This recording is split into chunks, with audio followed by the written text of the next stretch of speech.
నేను కాకరకాయను. చేదుగా ఉంటానని నన్ను చాలామంది ఇష్టపడరు.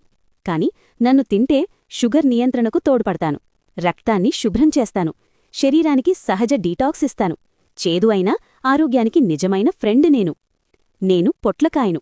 పొడుగ్గా ఉన్నానని కొంచెం భయపడతారు. కాని నేను చాలా లైట్ ఫుడ్. జీర్ణక్రియకు మేలు చేస్తాను. శరీరాన్ని చల్లగా ఉంచుతాను. క్యూట్గా కనిపించకపోయినా లోపల ఆరోగ్యమే. నేను వంకాయను. నన్ను చూసి కొందరు ముఖం చిట్లిస్తారు. కాని నాకు ఫైబరుంది. గుండె ఆరోగ్యానికి మేలు చేస్తాను. కొలెస్ట్రాల్ తగ్గించడంలో సహాయపడతాను. సరైన వంటలో నేను సూపర్ హీరోనే. నేను బీట్రూట్ను. నా రంగు నచ్చకపోవచ్చు. కాని రక్తాన్ని బలంగా చేస్తాను. హీమోగ్లోబిన్ పెంచుతాను. శరీరానికి మంచి శక్తినిస్తాను. నేను సోరకాయను. నీళ్లకూర అని అంటారు. కాని శరీరాన్ని చల్లగా ఉంచుతాను. హార్ట్ ఆరోగ్యానికి మేలు చేస్తాను. బరువు తగ్గడంలో తోడ్పడతాను. సింపుల్గా కనిపించినా చాలా పవరుంది నాకు. నేను బ్రొకోలీని. విదేశీ కూర అని కొందరికి నచ్చను. కాని శరీరాన్ని రక్షించే శక్తి నాకుంది. ఎముకలకు బలమిస్తాను. విటమిన్స్తో నిండిపోయి ఉంటాను. అలవాటైతే ఆరోగ్యమే.